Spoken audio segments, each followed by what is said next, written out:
नमस्कार, one India Hindi में आपका स्वागत है।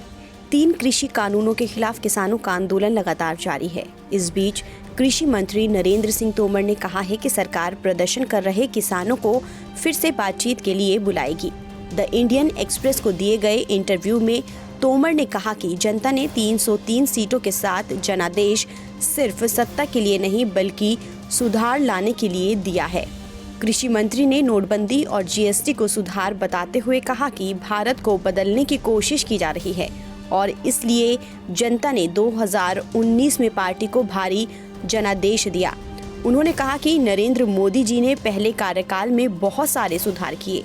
लोगों ने कहा नोटबंदी के बाद अब उल्टी गिनती शुरू हो गई है, जीएसटी है तो उल्टी गिनती शुरू। मगर जनता ने 2019 में नरेंद्र मोदी को 287 की जगह पर 303 सीटें देकर जिताया।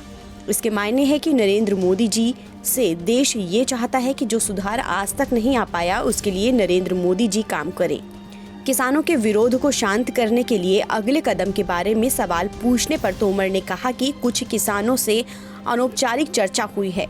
9 दिसंबर को सरकार की तरफ से भेजे गए प्रस्ताव पर प्रतिक्रिया का इंतजार कर रहे हैं। उन्होंने कहा कि सरकार की तरफ से बदलाव के प्रस्ताव पर जवाब आने के बाद फिर से बातचीत को तैयार है।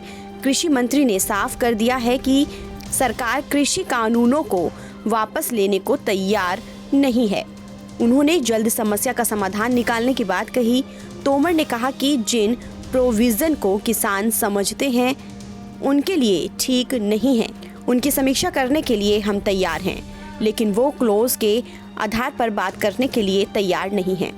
कृषि मंत्री ने कहा कि बातचीत के दौरान पता चला कि वो पराली और बिजली के बिल को लेकर भी चिंताग्रस्त हैं और हम उस पर भी बात करने को तैयार हैं। संसद में इस कानून में बदलाव को लेकर पूछे गए सवाल पर तोमर ने कहा, ये छोटे कानून हैं जो कि सालों से अटके थे।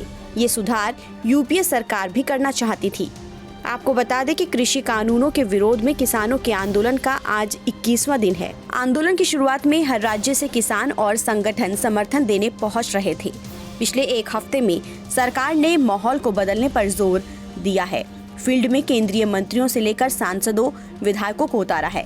मंत्री लगातार मीडिया के सामने आकर पक्ष रख रहे हैं तो सांसद और विधायक फील्ड में जाकर किसानों को समझा रहे हैं। वहीं सोशल मीडिया पर भी बड़ा अभियान शुरू किया गया है जिसमें उन सभी प्रवक्ताओं और नेताओं की ड्यूटी लगाई गई है जो सोशल मीडिया पर एक्टिव हैं। सरकार की ओर से कृषि कानूनों के फायदे वाले और माहौल बदलने के लिए सोशल मीडिया पर वीडियो पोस्ट किए जा रहे हैं।